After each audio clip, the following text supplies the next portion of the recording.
Folks, welcome back to the iHealth channel, iHealth Radio, with your host, Hurricane H. Another show, awesome guest, great discussion we're going to have today because my guest combines martial arts, psychology, mindfulness, breathing science, and human behavior into one powerful mission, helping people become stronger, not just physically, but mentally and emotionally. So that's important. That's always the thing. Mental and emotional have to go along with the physical. My guest is Asher Lester.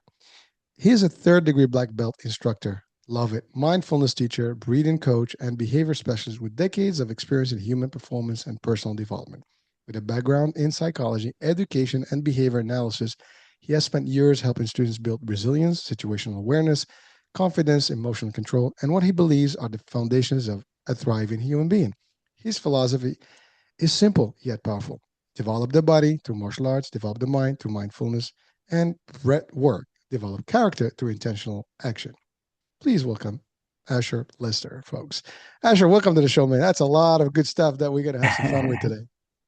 appreciate you having me. Happy to be here. Well, listen, I mean, well, first of all, it's an honor to have you, and your background is tremendous, and it's a lot of areas that I touch on. I mean, day in and out, and pretty much these are the things that we need as humans, right? So, building character, mindfulness, being aware, physical, emotional, mental aspects of things. If we can make it work across these pathways or whatever you want to call them, these parts of us, we become better humans, right? Well-rounded, I would call it. So let's go back to your journey. I mean, I know you have your own uh, company and you do the whole work, and we're going to talk about nervous apes. That's one piece that we're going to talk about today, and I Yep. love that name. So we're going to talk about that name, but certainly let's talk about the story because first of all, I love the idea. I'm sure you're a third degree black belt in martial arts that started the journey a long time ago. Let's go back to your journey, how it started, what got you into this spot of work. I mean, you psychology, background and everything. Let's get our audiences closer to you. So it honestly just goes all the way back to childhood, where this is kind of a heavy story to start with, but this really set me on the path of trying to understand human beings. I had a friend, a really good friend. I was 10 or 11, and he had a rough childhood, had a really rough life. He was my age, but he had multiple siblings that he was oftentimes responsible for taking care of during the day when mom and dad were at work, when school wasn't happening. And his dad wasn't a good guy. And he had a younger sibling, went to the same preschool as my brother. And one day, my mom and I, after school, went to pick up my brother from preschool. And we walked through the door. We're at the main desk and we're checking in to get my brother out of there. And my friend's mother comes storming through the front doors, double doors, break, bust them open, and she's screaming, saying, "He's going to kill me." And she was referring to her husband. And so the personnel of the school, they locked the doors, they put all the kids under the desks. I was under the front desk, and he busted the doors down and beat his wife in front of everybody, kids and everybody. And it wasn't long after that that I was informed by my parents, and it was in the newspaper, that my friend, one day he was taking care of his siblings as he often did, and his mother called to check in on them, and his brother answered the phone instead of my friend. And his mom said, "Well, where's Robert?" And he said he's outside. She said, "Go get him, please. I'd like to talk to him." Goes outside, comes back in, gets on the phone, and says, "Mommy, Robert won't answer me." And he took his own life in the front yard, and at 10 years old, and that's an awfully young age. And in the line of work that I've been in, I worked in the field of behavior analysis for 18 and a half years in a pediatric psychology clinic. And even in Krav Maga, I worked with a lot of youth. And, when COVID happened, we lost quite a few to suicide in that process. And so that event, I would say, and I didn't necessarily realize it at the moment or when I went to college, but looking back on it, that event sent me in a certain direction of just trying to understand human beings and what in the world is going on in a family that makes a kid that is so young take his life in such a dramatic way. I won't go into details of what that was, but it was a very dramatic event, and it was absolutely awful. But it really gave me perspective that sometimes you don't really know what's going on, truly going on behind closed doors with families, and truly what individuals, whether it be kids or the adults in the household, are going through. And so I think one thing it did for me was just kind of open my mind to the possibilities. What is actually happening behind closed doors? So, for example, if I see a kid has behavioral problems, I don't just assume they're a bad kid. I think, well, what is going on in their world, in particular at home, that might be contributing to these types of things? What's going on at school that might be contributing to these behaviors, right? That type of thing. And by the time I got to college, I knew that I wanted to do something. I wanted to earn a living helping other people in some capacity. Didn't know what that looked like. Ended up earning a bachelor's degree in psychology, eventually went on and got a master's degree in education with an emphasis in behavior analysis. As I was doing that, I started working in the psychology clinic. I worked there for a very long time. As I was doing that, I started training in Krav Maga. And I was 30 years old when I found Krav Maga. I always wanted to do martial arts. I did the obligatory Hapkido Taekwondo as a kid, did that for 6 months, and then left and never did anything else. But um, I, I was very much bullied as a kid, in particular in high school. I was very small. I weighed about 90 pounds when I went to high school, and I had a mouth on me, but not the body to back it up. And so I would find myself on pretty much a daily basis with something going on. And there was a neighborhood bully that was also a real problem because he always had a group of goons with him. And so was always on the search for something that made sense to me in a street context. And I was 30 years old and happened to switching through the channels on television, turned on a particular channel and saw Krav Maga for the first time in my life. I had never heard of it. Looked it up to see if there were classes in Houston, and I was in class that Saturday and stayed there. I've been there for 20 years now. Asher, I mean, so let's break this down. I mean, first of all, sorry to hear the story about your friend. And by the way, that story is very, I think it affects all of us watching right now, listening, because I know Hmm. someone watching and listening right now knows about someone who knows Yeah. about someone, if not closer than that, that had that experience. I mean, I do have my son when he was about 12, his friend also 13, I think at the time, Hmm. his friend took his life as well, at that early age, and it's kind of really crazy to even entertain that idea that Yeah. kids can entertain taking their own life.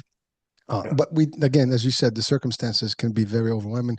I mean, you guys even seeing that whole event at that early age in front of you when someone is coming and beating up, someone in front of you, you're too young to even comprehend what's going on, and that's a level of trauma that you didn't need to have, at that point, and it certainly stays with you. And Yeah. so I know that is a tough place. And then you have the this concept of bullying. By the way, I was exactly like you, very tiny, slim little kid, bull short, Mhm. and everybody in my school was bigger than me and pushing me around, doing all that kind of stuff. And the rest is history. I went to martial arts, gave me that confidence, and I'm very open about it. I love martial arts, and I will, tell anyone, any day, every time, go for it. It's not to fight people. It's really to be able in Yeah. your mind that you know that you can handle yourself, and therefore you take away a different route, and hopefully, and if someone messes with you, I guess you know what to do at that point. And by the way, Hmm. I do appreciate Krav Maga, because what people are not, they may not know much about Krav Maga, but it is a self-defense street fight, hands-on combat. ready. It's not your typical kick me, punch me. It's really do or die concept. Uh, I'm familiar with it because the type of art I've taken. I mean, I've done the standard karate, taekwondo too, and I discovered Bujinkan or ninjutsu or shinobi-ryu in 2000, and I've been Mm, practices then.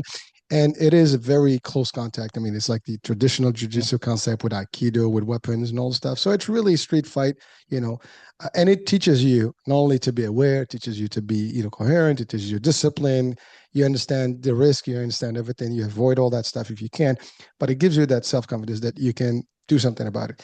Not that you want to, not that we want to. I mean, you will find that anyone who's been in martial arts, they probably never had a fight, and if they did, it would be like an extreme case of self-defense. yeah, It's not like we don't go bullying people, we don't go pushing on people because we know how that bad. But the problem is this bullying concept exists. So you got the problem of domestic violence in the case that you've experienced when you were a child that caused a life, and then we hear those stories all the time. I mean, suicide is real. I mean, we do have a suicide program right now running on the network. It's mm, it's powerful stuff, and the stories are just amazing to hear. And by the way, I have experienced suicide in my family. I've had a couple of mm. cousins who took their own life. And it sounds like funny, like some people can say with Hurricane, you always have a story. Yes, I do have. I mean, I've been around the block a couple of times, so I do have a few stories of my own. But the fact is, these are real things, and you don't think it's going to happen to you or to your family until it happens, and you're like, wow, you know, no one is immune to these things. So, thank you for bringing those elements in the discussion, because I think for our audiences, it says that foundation of it's real stuff, and it Yep. can be at early age, people experience it differently and stuff. But what I do want to highlight more is you took it upon yourself to really um, find a way in the workspace to help and assist with these things and change people's lives through your work. And I have to admire that and commend you for doing it. And you know what? We need more of you out there, because I think the work you do is phenomenal, and you're helping identifying issues and preventing some of these cases from occurring, because I think some people don't know where to go. And today we have a lot of assistance, we have programs, we have the hotlines, we have all these podcasts that are coming up, and discussions. But a couple of years back, we didn't have much of that. I mean, people didn't know what to do. They just kind of like hold on to themselves until one day we just hear a story in the news, as you said. So it's a tough place to be. But it is important. It is important to really uh, give you that.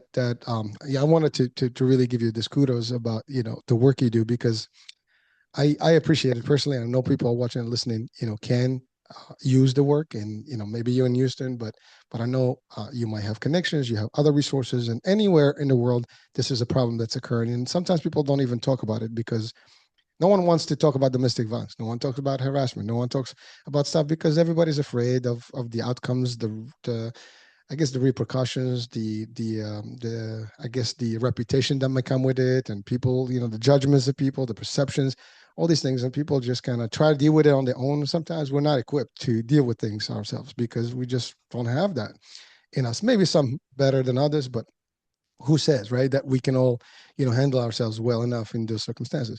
So that's it. But I love your idea. You found the martial arts, and it changes your life, and you've been in there since.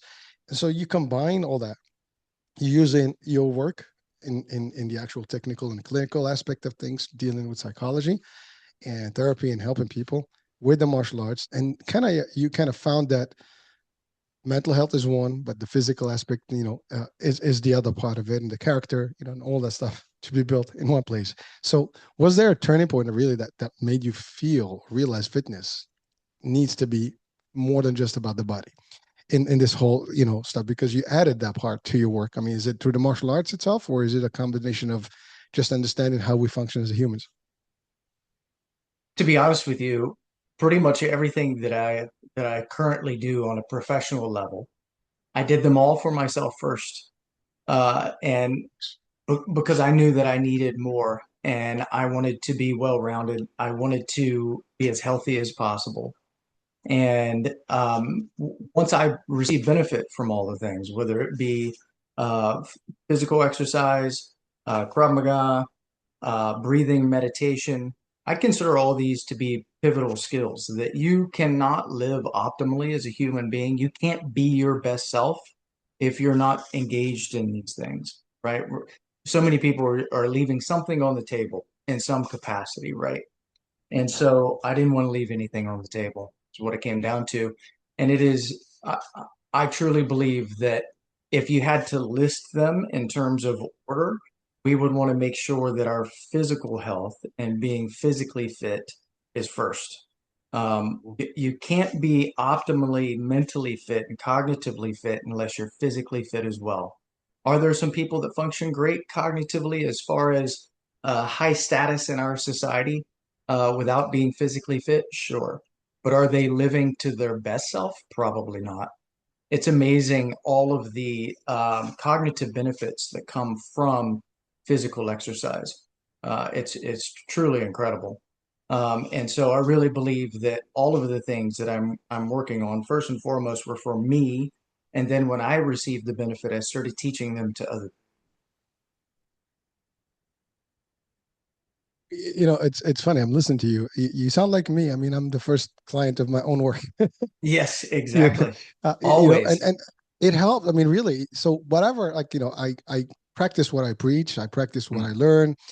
And it is an important piece. You have to start with yourself, right? Always mm, to be able to deliver. I mean, how can you deliver things to people when you're not yourself equipped well enough, right? And I love the concept that you said that yes, you can work without the physical aspect because we do have people may not be physically fit, but they're very, smart and they have good mental capacity.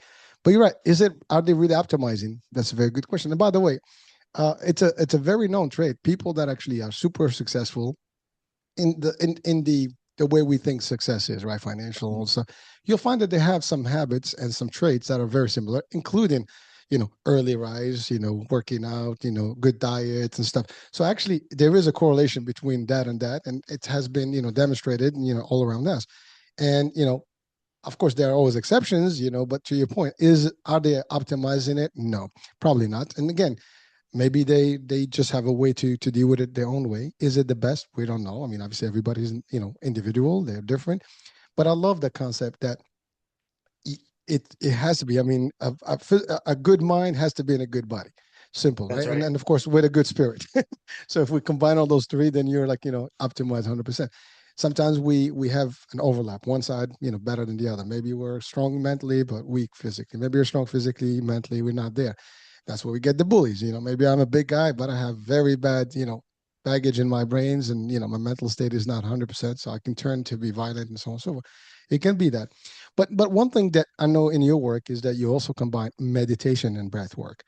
And that's is that from the martial arts, or is that just the work that you've done? You find that it's better for you to, I guess, to get the right frequency. I mean, and maybe we can talk about frequency here, energy. Hmm. Yeah. So what I've noticed is so many things are siloed, right? And what I mean by that is, I spent probably 15 years in Krav Maga before I learned to breathe. And it's because it really wasn't included in the curriculum. I didn't learn to breathe when I was engaged in athletics in middle school or before then. I had been engaged in some form of athletics since I was like 8 years old. No one, not a single coach, taught me how to breathe properly, right? And I didn't figure it out, honestly, until I was almost 40 years old.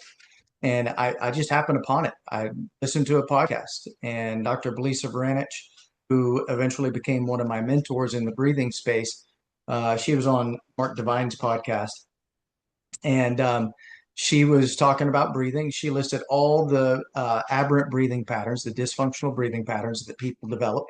And I realized listening to it was like, I display all of those aberrant breathing patterns. My breathing was all messed up, and I had no clue. And that set me on a path to fix myself. And I had no clue that I would receive the benefits that I received. And once I did, then I really was passionate about teaching other people those skills. And the same thing for the meditation. I started meditating when I was about 18 years old. And I did so because honestly, I wanted to be less of an asshole. That's what it came down to, right? I was trying to be a better human being. And back then, there weren't any apps. We didn't have smartphones. Internet was brand new. So I was relying on books. I'd pull a book off the shelf I would read that book the best I could, try to understand how to meditate from a book, which is not easy. I would do the best I could, sit on a cushion for 10, 20, sometimes an hour.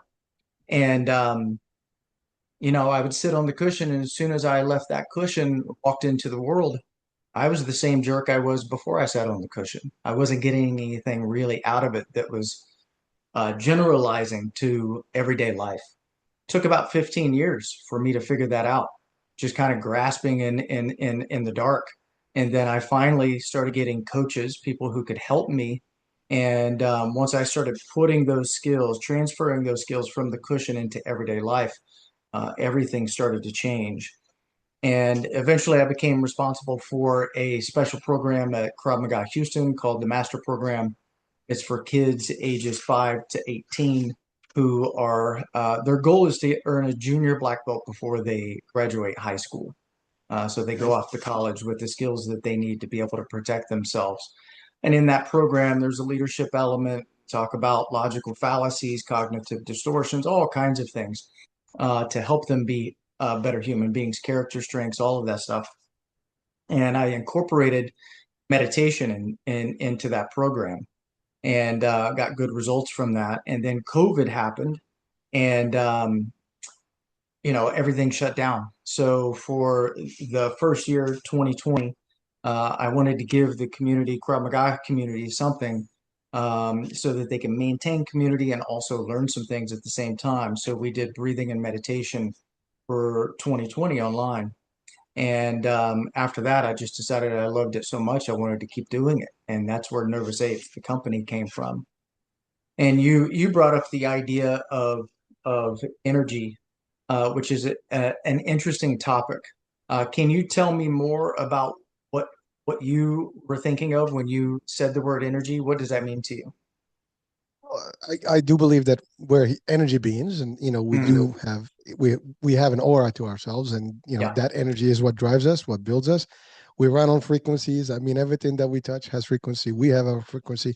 So I think, I mean, we can go into the quantum leap here and quantum physics, yeah. and that's what we are. I mean, we do have that. I mean, you and I in one room, we can feel each other's energy. As one of Hmm. this is true story. One of the tests that I had, with one of the top, professors in our world in martial arts, the test was to actually kind of approach him without him feeling your energy. Like you literally have to be stealth, Mm-hmm. just to give you the level. And in that aspect of things, I mean, there is you can get to a point where you can tap, you can feel energy before even it enters your world, and it gets to that level, but it takes a lot of work, obviously a lot of training and so on. But energy is all around us. You and I, we sometimes you go to a room and you don't click with people, Yeah. just that because the energies are completely out of sync, and there are people that you just kind of connect with like instantly.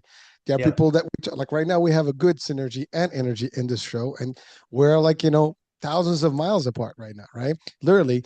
But it's that so it's amazing because the energy is beyond the material. I mean, it is in the material space, but also it's a little bit on the quantum space. We don't have to go into the physics right now, but the idea is that there is more of that. And the more we tap into that internal energy, the more we tap into the right frequencies, the better we are aligned, the better we are equipped, I think, to deal with things. And sometimes, it takes work to get there. I mean, Yeah. that's kind of like where I stand. So maybe I'm aligned with you. Maybe you can school us on this one because this is really your expertise. But before you go there, Ash, I just wanted to say something. Uh, you talked about the breathing piece. Hmm. And everybody thinks that we're breathing. I mean, yes, you have to breathe, otherwise you die, right? But we're talking about a different level of breathing, the breathing that gets you the right, physical aspect. Your brain is getting Mm. oxygenated, you get all the stuff. You add that with the meditation, you concentrate better, you can see things better, you listen, your system is good. That's what we're referring to, correct? Yeah. Yeah, absolutely. And when you talk about energy, I'm going to talk about it in a kind of a parallel way. The way I talk about energy is nervous system regulation. I'll give you an example. So, right before we got on this call, I was working on a project for another job, and it's a stressor for me, a big stressor for me.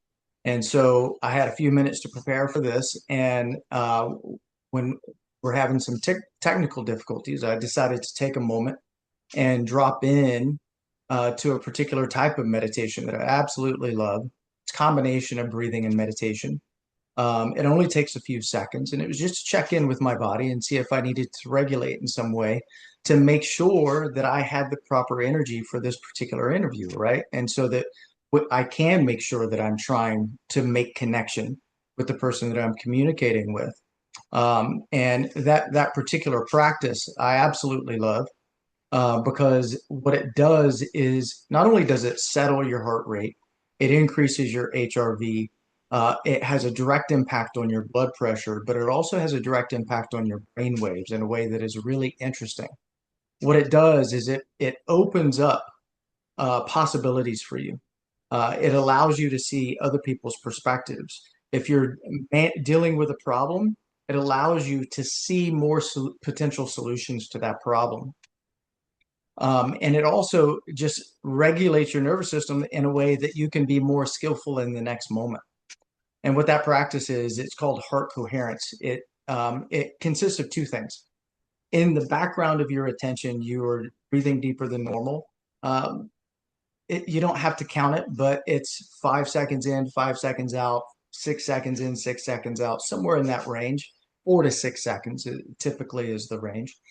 And in the foreground of your attention, what I like to do is put my hand on my chest so that that is a cue from my body that I'm about to down regulate. And in that space where my hand is in contact with the chest, I can feel the warmth, and in that warmth, I start to evoke a sense of gratitude and appreciation. And it's incredible the effect that this has on the nervous system, including the mind. And I absolutely love that practice. And it took about 10 seconds as we were making that transition. It takes a little practice initially, sometimes longer practice, 5 to 10 minutes. Some people like to do 20 minutes. And there's a little device that you can put on your ear, and you can see real time on the screen what's happening to your nervous system. And so as you engage in that practice, you can see the effect it's having on your nervous system. So it's a biofeedback device. And at some point, you no longer need that device. And these days, I use that practice all the time. If I'm transitioning from one thing to the next, and I want to make sure that I'm not bringing whatever baggage from the previous thing into the next thing, right? It happens. So if I don't want to bring that baggage in and I want to be skillful with the next person that I want to talk to, then I'll just engage that practice when I'm walking from one door to the next. So you could do it on the move. You could do it with your eyes open. You don't have to sit down. And it's amazing the effect that that practice has. And interestingly, they've done it on police officers. There was an interesting study where they put police officers in a simulated scenario. I don't know if you're familiar with simunition, but they take an actual Glock platform, they change the barrel out, put a new barrel in so it won't shoot a deadly round, but it shoots like an airsoft round. It's a little faster than airsoft. It hurts when you get hit. They use this for police and military training. So if a person gets shot, it doesn't kill them, it doesn't injure them. It burns. You don't like it. You don't want to get hit with it again. And so they equipped these officers with one of those weapons, had them outside a door, instructed them, hey, you're going to go inside this door, and there's going to be two people role playing a domestic dispute. One of those people is going to have a firearm potentially, right? So this could end up with shots fired, right? And so what's really interesting when you see the graph of what's going on with these police officers in a fake scenario, doesn't even exist, and no one's going to get hurt, right? It's not on the street. It's all good. They're all going to go home safe.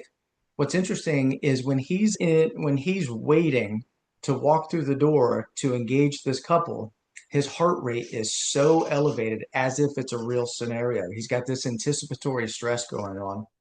And just think about how often throughout the day we have anticipatory stress that is jacking up Adrenaline our too. nervous system, right? It's incredible.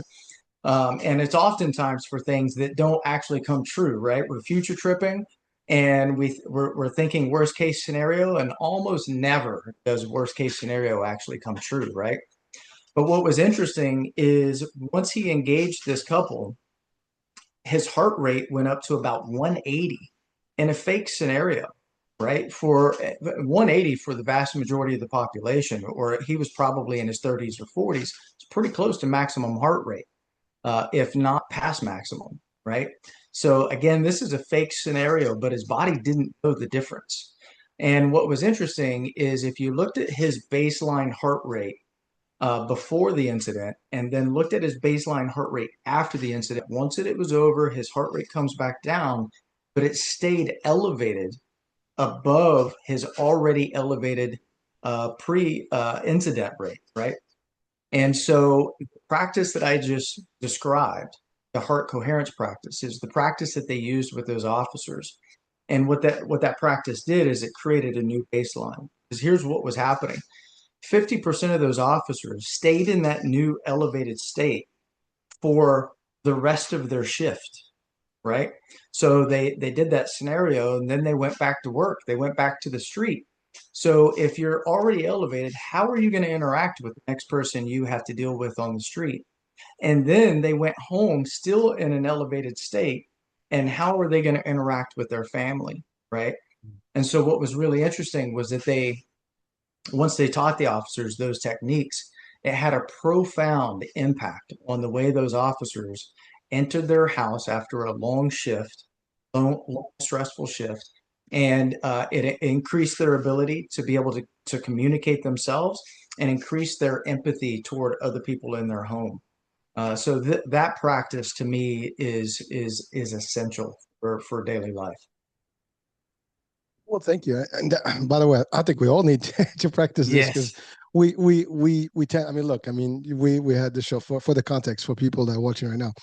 Prior to starting, we were on Zoom. We wanted to transfer to StreamYard. That didn't work out for us. I had to reset everything to get up back on Zoom. So that's what Asha was referring to. We had that little downtime, and I mean, obviously, even for me, if this was maybe my first rodeo, I would be super intense about it because, like, oh my God, this is like Yeah. what's going on. And you know what? Like, sometimes it happens.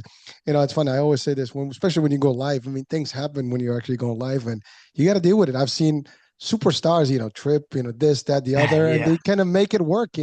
So you have to adjust, but it's just, it takes work. But the breathing concept, or the concept that you just introduced right now, to transit from one situation to the other and just calm yourself down and kind of really get your nervous system to reset in a way that is better. You can regulate your adrenaline levels, you can regulate all the stuff, no emotion, anxiety here, and it keeps you cool. That's actually super, I have to say, I mean, that's an awesome tool that we'd like to actually tap into. Hopefully, we're I'll replay this because I know you kind of describe a little bit how that works, and I think people are watching and listening do that. Take that moment and reset it, and maybe practice it.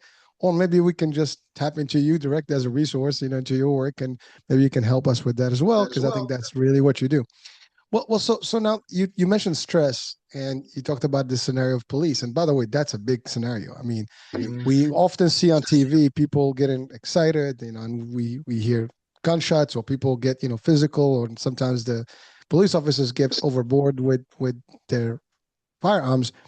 But people don't realize the level of anxiety that happens when you don't know what's going on across the stuff. I mean, if someone is in your face and you're not sure, and by the way, I am a pro law enforcement, and I mean, obviously I don't support any violence or any extreme, violence, even from law enforcement, like everybody else. But we do understand that it's a very tough job to be out there, and sometimes, you don't know who you get in front of, right? And Yeah. I've seen it, and remember, and this is again, I'm gonna give this kudos to all the law enforcement folks out there that are doing the best day in day out. I think 99% of the time, they do a great job to keep us safe anywhere in the world, and making sure that there's no chaos in the streets and less crime and stuff like that. So they do a great job. But sometimes, I mean, they're human too, as you said. Yep. Emotions, stresses, all these things, compound, and then eventually, in the wrong place, the wrong time, whatever, someone can, just lose the cool, and it can happen. But there's other repercussions to those things. But the idea, to your point, is that when these folks are out there, they don't know what to expect. I mean, you pull someone over. I mean, people don't even realize that they have to run, the plates and stuff. And if I see there's something that's potentially dangerous, I'm actually my guards are up, right? So that's what's going to happen. and they go out there. Now, some, and I've seen it. I mean, the more experienced, police officers will probably deal with situations a little different than the younger ones or the rookies. It's just a normal thing, like everything else. More experience, the better you know to gauge the situation differently, to engage differently, and therefore the outcomes can be different. We sometimes we see that in movies. Obviously, movies are just entertainment, but there's some reality to it. There's always some nice little coordination with real, talent or real expertise when they do these movie scenes or whatever. But it does help. But these things are real situations. I mean, we are neurology, built. I mean, we have a nervous system, we have hormones, we have adrenaline, we have all kinds of stuff, we have emotions. To your point, I mean, I might have an argument before I'm still kind of like really high, and here comes the first scenario of a person that comes to you and now you're ready to have a fight. Now it's funny. I mean, you're in Texas, so Texas is a state where people carry. Yeah, that's right. It's a very tough place. If you don't know what to do, you're gonna be in a bad place very easily in Texas. It is a known Yeah. fact. But you know what's funny? We don't hear a lot of that. Even though everybody, 99% people will probably have a firearm on them, Yep. very seldom you'll hear like someone who, I mean, we hear accidents. I mean, obviously there's some, you know, cases of shot fire, whatever, and maybe some people lose their life, whatever, but which is sad. But if you look at the biggest state with the highest potential firearm potential Yep. that's available, Yep. publicly, the frequency, if we use statistically, you probably are lower than some of the states that have less population, and even less concealed or open carry stuff, which for people that around the world, this is the United States. We do have the Second Amendments, and people carry, in most of the states, I think what 33 states you can actually carry, weapons, and the rest of them you have to have special permits, whatever. But when you're in the streets, you almost know that everybody is like uh, you know power empowered to actually use They're carrying something. something. They're carrying something, so you don't even have to entertain the idea that I'm going to get into a fist fight with these people, get crazy with them, because that doesn't work. So it takes a lot more work. So in essence, to your point, these exercises that you mentioned will help people regulate better. And I think if we can even make them available to the public, like what the work you do through your own company, we can change things slowly. And but then there is a connection between the stress and performance, regardless. Mm, yeah. So how do we mesh those two things? Like, I mean, what is the impact of stress and performance? If not negative, in a positive light. Yeah.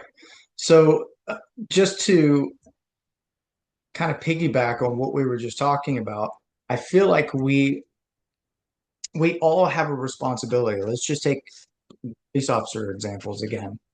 We all have a responsibility. It's not just the officers that have a responsibility, right? And if we think about ourselves as nervous systems, person gets pulled over, they're nervous, right? I anytime I see a cop get behind me, or I'm sure everyone at some point has experienced this, right? You're driving, you see a police officer a little ways behind you, shine his lights, he comes running up, and then he passes you to go get someone else. You thought it was you, right? And your heart rate went through the roof, right? So we've already all experienced that. And then when you get pulled over and you did something, um, the stress may even be higher. So you're already elevated. Police officer is elevated. And one thing that really is amazing to me, and I highly recommend this for everybody, every adult in the United States, uh, and especially young adults before they go off to college, every adult should go do a ride along with police. Because I've done a couple, and they were truly enlightening and gave me a lot of perspective and a lot of appreciation. The guy that I rode along with, every time he got out of the car, it didn't matter what he was pulling them over, even if it was just for something basic like their back tail light was broken, right? I observed him every time he got out, touch his hand on the back fender of the car. Every time he would put his hand on the car. And I had never seen that before. And after he did it about 5 times, I said, "What are you doing? Why do you keep touching the cars?" He said, "I need my fingerprints on the car in case something happens to me. They find that vehicle. It was my stop." Right? It's like, wow. I don't have to do that every day that I go to work. I don't have to put my fingerprints on anything out of fear of potentially dying. This is my last stop. So that was incredible to me. But when you see a situation where you have a police officer and a civilian, and they're both elevated, and then one of them says something, the other one says something else, and they just keep going up. And everybody puts all the responsibility on the officer. Now, the officer has the responsibility to do the best he can to be professional, no matter what the civilian does. But what I see missing all the time is that it there doesn't seem to be any onus put on the civilian. We all have a responsibility in that situation, just like I feel like we have responsibility in every interaction we have with cops or anybody else for that matter, in particular with the people that we care about most, that are the most important to us. And so the question is, well, think of it this way. I don't know who said it, but I really love it, that your nervous system enters the room before you say anything, right? And I think that's the energy that you're talking about, at least partly. Your nervous system is that energy that you're projecting when you enter the room. What is your energy communicating? And it can foster connection, or it can be a block to connection. And you asked a question about stress and performance. The the technique that I just offered, that I described earlier, breathing deeper than normal in the background, a balanced breath, equal inhale, equal exhale, evoking a sense of gratitude. That works in every context where you're dealing with other people or you're anticipating dealing with somebody. If you're walking into a meeting and you're anticipating this is going to be a challenging meeting, it's a great practice. You could do it on the move. It could take anywhere from 10 seconds to 60 seconds. And then you're completely reset and ready to walk into that meeting and be skillful. I'll give you another story. I was responsible at Krav Maga Houston for a really long time of doing all the television spots. So, something would happen. Women are running at the park, and for a long time, there's a park in Houston that's very popular. It's in the middle of the city, and it's there's woods that encircle the park, and there were a lot of attacks on women. And what the men would do is they would come out near the edge of the run path. They would grab those women and take them into the woods and then assault them. And this was bad enough that they had to have police sting operations to address this. This is how frequently this was occurring. Um, and so the I lost my train of thought on that particular story all of a sudden. I Oh, don't even you were remember. referring to no, you're referring to you were in charge of doing the spots on TV, and Oh, then you yes, that's referred right. to that. Yeah. Yeah. So what would happen was something like that would occur. And then we get a call from Fox News and say, hey, we're going to be at your location in 15 minutes, right? To talk about this situation and what women could do to protect themselves. And that's stressful for me, super stressful. I never enjoyed it. But my goal was to be as skillful as possible, right? There's added stress of it's live television. I don't want to say anything stupid. I don't want to make my school look bad, right? There's just all of this mental stuff going on. So, in addition to the nervous system regulation with a practice like I just mentioned, I'll never forget this because this happened. They brought the camera crew in. I was sitting on the floor against the wall, and all I was thinking about was me, me, me. What is how am I going to look on camera? What if I mess up? What if I don't say the right thing? Whatever it was. But I just noticed in the moment, everything that's going on in my head is self-referential. It's all about me. And so I sat down, I did the practice that I just mentioned, and I shifted mentally and started talking to myself in the direction of how can I be of service to the people who are watching, right? So that shifted from me thinking to other people thinking, and shifting from me to Fox News called us for a reason, right? They know we have something to offer. So how can I spend the next 15 minutes with them trying to provide something of use to the community? And when I made that shift, I had the physiological shift using that practice, but then I had the cognitive shift that went along with it of making sure, being mindful of what I was saying to myself. And it changed my whole attitude going into that interview for a very successful interview. Also, is that what you refer to in your work as skillful action, being kind of intentional in your approach versus just reaction kind of person, which typically we all are. I think more on reactive mode than intentional mode. I think you refer to the idea of someone walks into the room, it's like you can project how people will perceive you, good or bad, and that's really so your intention in terms of how you walk, how you talk, how you kind of interact with people can Yep. determine that. And the example you talked about with the police, by the way, that program that you talked about, like spending time with a cop, in the cities, it's available everywhere. At least in the states, I know it's available. Hmm. They have them in local enforcement. They have in the federal enforcement. You can actually do programs with those, agencies and kind of get to patrol to see. You can also join the auxiliary forces. A lot of towns have that where you can do events and things like that and get to really see some of the work that's being done. And you're right. I mean, people don't realize that this is one of the hardest jobs because every day you're carrying your life with you. That there's a good chance that something's gonna go back. I mean, when you have a retirement, of a police officer who did 25 years, that's an awesome time. Nothing happened. I had the show with one of the NYPD guys, before. He's actually a pretty cool guy. He does a lot of, podcasts.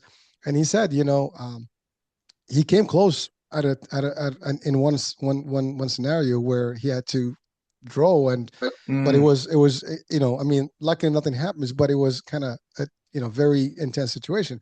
And as someone who's retired, I mean, you have to feel the nice refreshing point that you didn't have to take any rough action that sometimes you may regret. It's those things are very difficult. But you're right. I mean, you don't know who to interact, and people elevate. I see this on social media all the time. To be honest, I don't understand why. Listen, you get pulled over, you did something. There's a court system. Go to the court system. You don't have to get all physical. You don't have the right to do this. They're not. They're just doing their job. I mean, I get it. Now, of course, we can get into the racial profiling. We can go into all the political stuff. And that gets a little bit more tense. But even with that, I mean, follow the rules, do the stuff. Don't give any reason to escalate situations, de-escalate. And that's usually, and most of these cops know how to de-escalate anyways.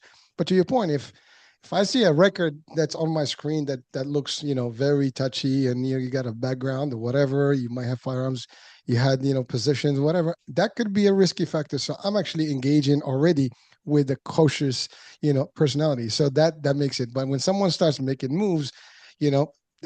Now of course there's excessive. Sometimes you see, like, was it necessary? Could they have used it, less lethal, approach, whatever. hmm. There's a lot of questions. This is not the show for that, but Right. that's the whole thing. But the intention, the way people behave, and to your point, how we can really do the breathing and kind of like taking off that energy before we can go to the next person. And by the way, this is something that's practical. I had a show with one of the experts in public speaking, which is Mm. obviously one of the fears that everybody has.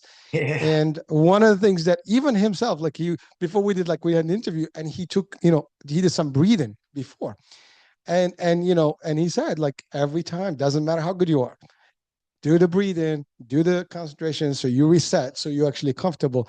And that's the thing, your heartbeat starts racing, and you can hear sometimes people in their voice that they actually have a very elevated heartbeat, just because they're nervous.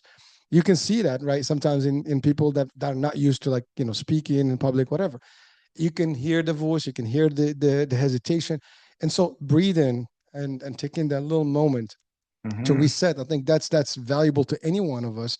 But again, going back to the question, this is where you work, in terms of the idea of skillful action, Hmm. intentional versus reactive mode, Yes. because that's really what the work you do. So let's talk about that a little bit. Yeah. So when it comes to intention, I'm resetting intention all day. I'll give you a great example of one of the things that kind of changed my life in terms of taking mindfulness practice from the cushion into everyday life, right? Um, Probably the one thing that I got the biggest bang for my buck with was starting to bring mindfulness to my body every time I walk through a door or open the refrigerator or open and close a cabinet. How many times a day do we do that? Right. So I'm not having to set aside extra time in the morning or extra time in the evening to do my mindfulness practice.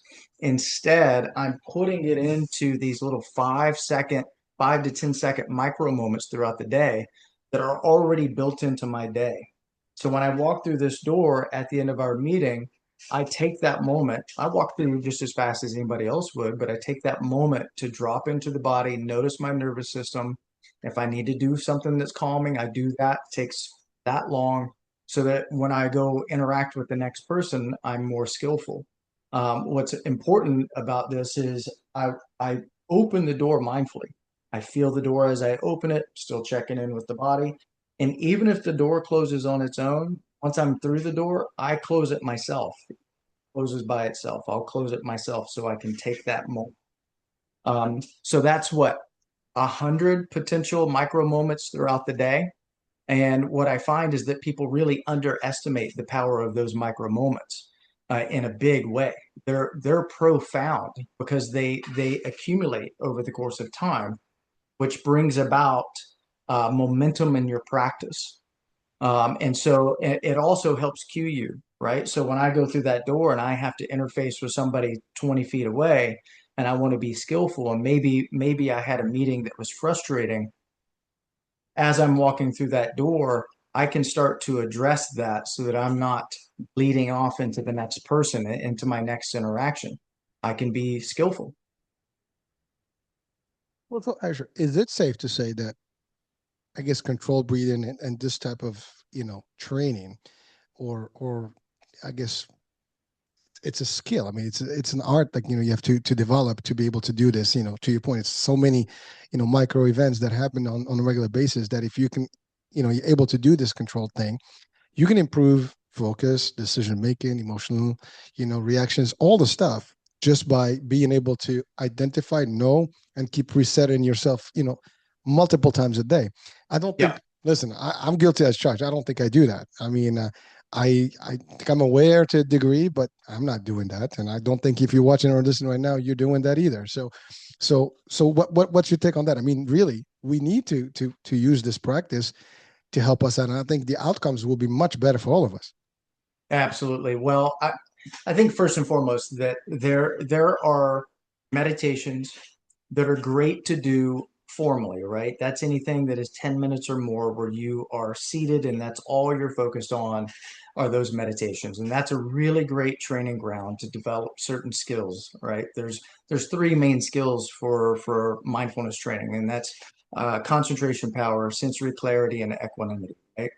And then have intention behind each of those throughout the day, and then reset your intentions to be mindful and to be skillful multiple times throughout the day, and then build in to your routine mindful moments, just like walking through the door. It takes a little bit of mental energy and effort up front, but after a period of time, it just becomes habit. So now I rarely walk through a door and just completely mindlessly. 99.9% of the time, it works great for me. I have that opportunity to be mindful, to reset my intention for the next moment, and to make sure that my nervous system is where it needs to be. So, Asher, is it okay if you can just like let's assume you just walked in right now? What would that look like for someone that's kind of watching or listening right now in terms of how do you kind of create the mindfulness in those moments? Because I mean, it's got to be a tiny. I know there's probably some more practice to this, but if you were to just simulate it to us, what that look like?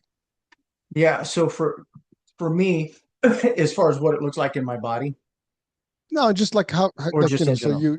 yeah, just in general. Yeah. So first and foremost, throughout the day, I'm doing something called background rest, right? Mm. And what this consists of, and I try to do this from the moment I wake up in the morning until I go to bed at night. Okay. And I find this practice to be kind of it's like a superpower. And this practice came about for me because I felt like I had done a decent job of using mindfulness and breathing to become more skillful in the bigger areas of my life, right? I can handle conflict so much more skillfully. I can make sure that I'm at my best for the people that I love. But I was having these oversized reactions to the most ridiculous things throughout the day. And it all came to a head when I went to the gas station and I put in my credit card to pay at the pump. I put in all my information. And then on the screen, it said, go see the cashier. Right. And that frustrated me to no I know. end. If you were there to witness it, you wouldn't have noticed anything. There were no overt behaviors associated with it, but internally, I was suffering with frustration, outsized frustration. I mean, it was seriously magnified for something that was really small. It wasn't that big of a deal, and I realized then that that was kind of the area of my life, the little small inconveniences throughout the day where we're suffering for no good reason, right? They're not that big a deal. And so I wanted to address that. And that's really where the background rest practice came in. And what background rest is you are promoting rest in your body. And everybody could do this now. Even if you're driving, it doesn't matter. You can allow your belly to relax. You can allow your shoulders to drop, your arms to hang, right? Let your breathing be nice and soft. That's rest in the body. And every few seconds, you can just say in your mind, rest. And if you notice tension build in the body, allow that tension to relax. Label that rest, right? Now, imagine doing that throughout the day on the move. I don't remember who it was that said it. I think it was Joseph Goldstein said that mindfulness is not a speed. You don't have to slow down in life necessarily. Sometimes you have to move fast. Um, this practice you could do no matter what speed you're moving, right? But the idea is this: what are the muscles that are necessary for the activity that you're engaged in? Only use those muscles. Let everything else relax. So if I'm walking from point A to point B, I need some muscles in my back and muscles in my legs, subtle contraction in the arms, but everything else can rest. And right now, I'm practicing background rest, although I'm talking with some intensity and I'm moving my arms. I can see you, I can hear you, we can have a good quality conversation, but I'm constantly promoting rest in the body and the background. So this is not really how attention works, but this is the best way to understand it is 80% of my attention is in the foreground looking at you and having this conversation. 20% of my attention is on the body and relaxing everything not necessary to have this conversation, right?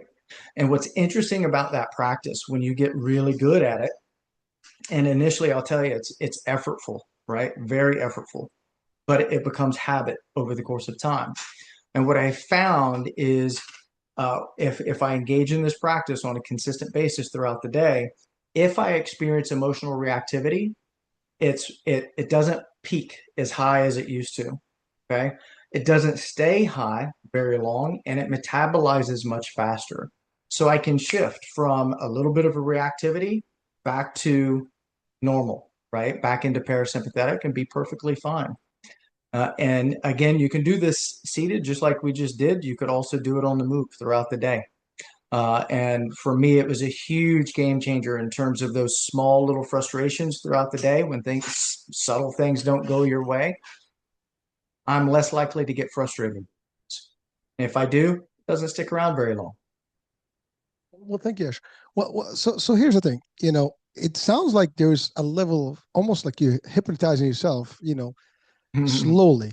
I mean, is that what really what you're doing? Because I mean, that's what kind of hypnosis, like you kind of suggest things to yourself, and it's Mm, like almost self hypnosis that's happening, mm, in the small bits, over yeah. time when you kind of, you say into your mind subconsciously, like, I need to be cool, this stuff, and I love the Yep. idea that you can shut down 90, like most of the functions of your body that you don't need, at any given point. Like right now, I'm talking to you on the screen.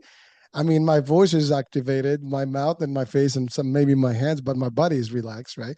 So I'm kind of aware of that. But you're right. Like we can do this in a lot of areas, whatever we are. But again, it takes the awareness, right? So talking about intentional, you are aware that you're doing this. The problem is, I think we're not aware and we're just Yes. intense, in most of our daily lives. And so I think for our audiences, the idea is that, working, let's say, with Rasha right now is to get us from that where we are today and like, oh, super intense and oh my God, stressed, and everything like it's the world is ending, and we can just be addressing one situation at a time in a very calm way, and readjusting as needed. Like you almost like tweak as you go. And I think that's a good, I mean, I think that's a great practice, folks. I mean, I think we all can use this improvement in our lives because it can help us in our personal. Listen, I'm a very known to be very calm, but sometimes I get my anger going, right? Somebody Hmm. triggers you, and then like, oh my God, like you're ready to like, go nuts about it. But that could be a problem. I've made that mistake a couple of times that I guess I got lucky over time. I didn't get, I wasn't, facing someone that may be actually as hostile, and maybe, in a bad play. So sometimes we don't know what can trigger, but if you're able to, I guess, to control things, all along, you're in charge. I think that's the biggest part. So if you are really the one that is in charge, Hmm. you can almost like switch off everything, and you can let people kind of work your way. And I think you can de-escalate all the time. And then Yeah. the best people that can handle this. I mean, I love this because I mean, in martial arts we do have some practices that teach you actually how to control situations and not go to the other side, because there's no, like, for example, I always say this: the best fight is the fight that never happened. I mean, you gave the example of, for example, the park and the assaults and stuff. Now, I get that. I mean, that's a different scenario when you need to be trained. That's what we train about, right? Like something like that happens, what would you do?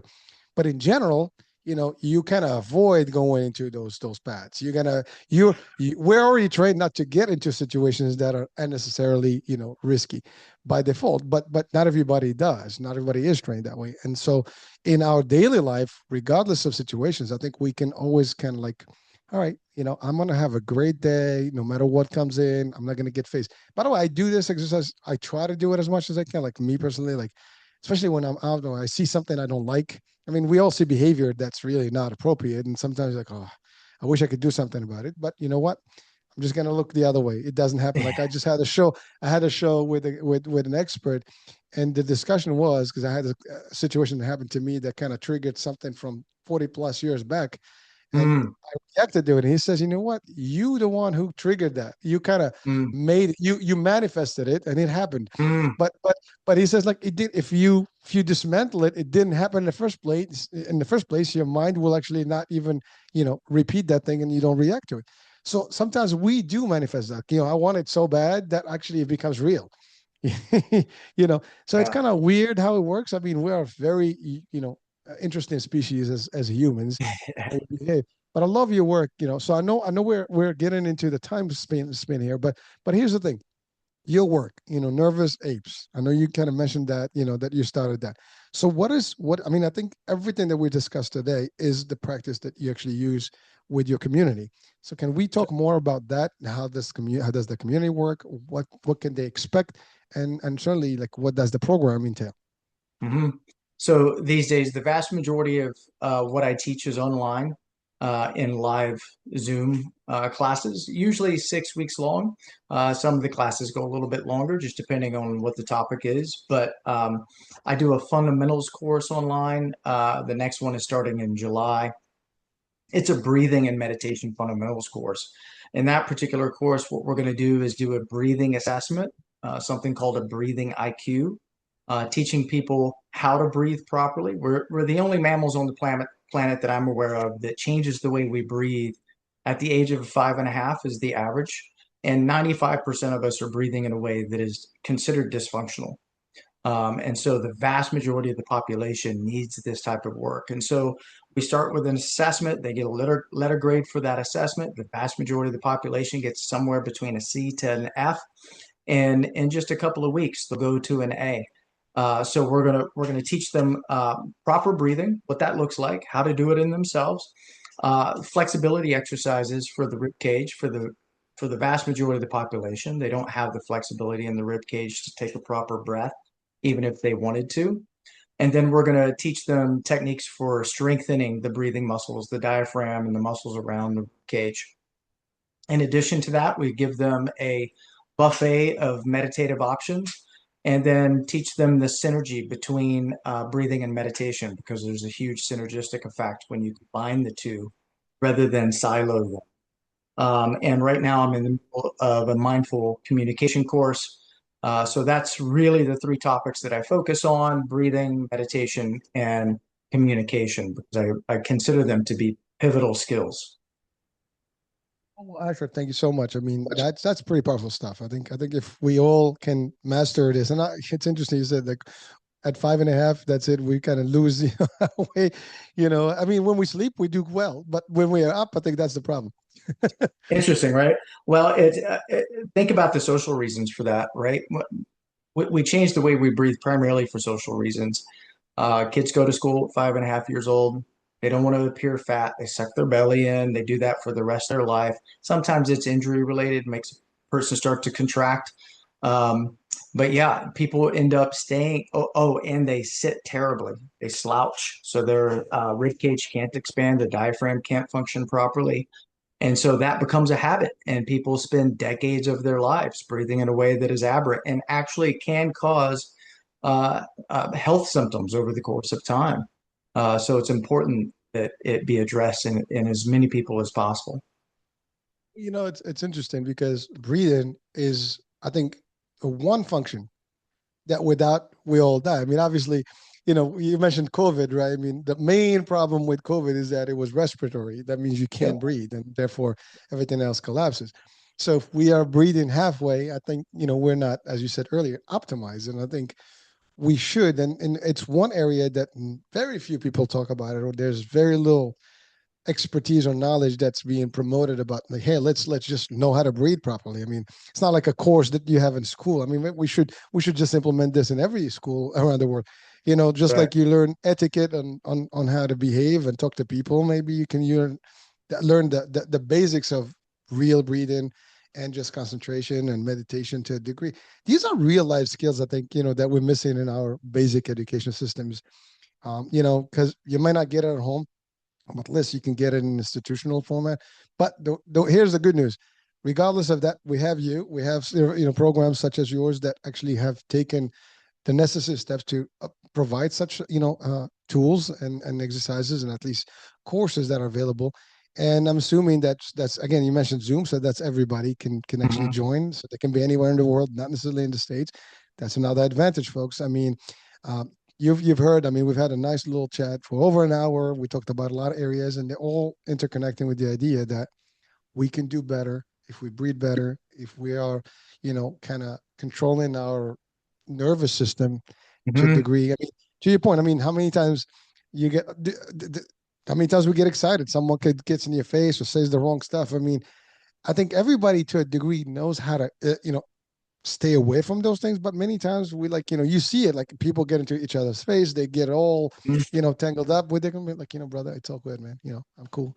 I mean, listen, it's easier said than done. I get it. I That's try. right. I try. I know it's not. It sounds like very easy. Like, yeah, Hurricane. You're nuts. You listen.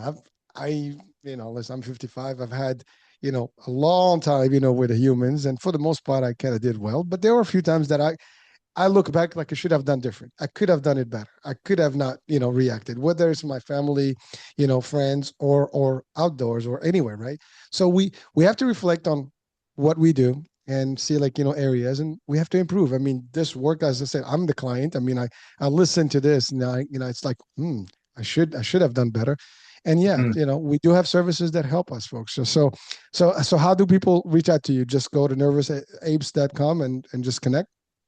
Nervousapes.com, and I'm also on Facebook under the same name as well as Instagram. Well, so now the funny part before we close. Nervous apes, what's up with that, man? You know what? I was listening to a psychologist giving a lecture, and he said during that lecture, we're really nothing more than nervous apes, right? And the first thing I thought was that would be a really cool band name.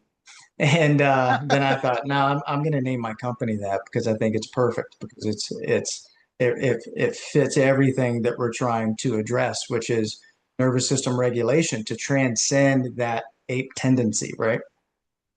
you know, it sounds funny, and we're joking about it, but the fact is, we're not any. We're what is it? One chromosome away from the apes, Yep, in it's my terms of understanding. yeah. So we're not, we're very close to them, and we have a difference, and we do have intelligence that is a little higher, and certainly we have a nervous system they do.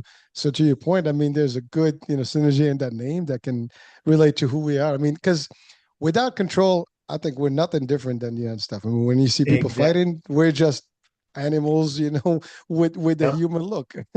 I Just I'm animals with sorry to. sharper weapons. Yeah, yeah. I mean, really. I mean, think about it, right? Sometimes animals, at least, they don't kill for fun. They just kill when they, for self-defense or food. We just like, we get into each other's face, and before you know it, and you have like, oops, it's over. Folks, we got to do better than that, and I think we should. Again, we got to evolve. uh, you know, uh, it's funny. Otherwise, we'll have the what is it, Planet of the Apes, concept. We were the Yeah. humans, and then they turn they get better than us. We don't want that, right? Now, there's sci-fi folks. I don't think that's going to happen. But you know what? We can certainly behave sometimes worse than those cases there. So I think we can evolve to a better place, and certainly nervous apes can help us do that. So, folks, you know what to do if you think you or someone um, can use the help, can use this guidance, can use the work. It's not 6 weeks is not a big time. I think it's somebody can now. Is it's I mean 6 weeks? It's not like every day. It's just it's a program that Nope. takes It's once a week for 6 weeks for 1 hour. 6 hours. I mean, I think we spend more on scrolling on TikTok and Instagram right now than doing that. But it's at least something beneficial that can help us out. And you never know when you're going to use this technique to help you de-escalate a situation that could go ugly. So that's it. So any last words of wisdom you want to leave our audiences with before we close? I think one of the most important things is if you are trying to engage in these practices without guidance, then it's going to be a much longer road. I learned that the hard way.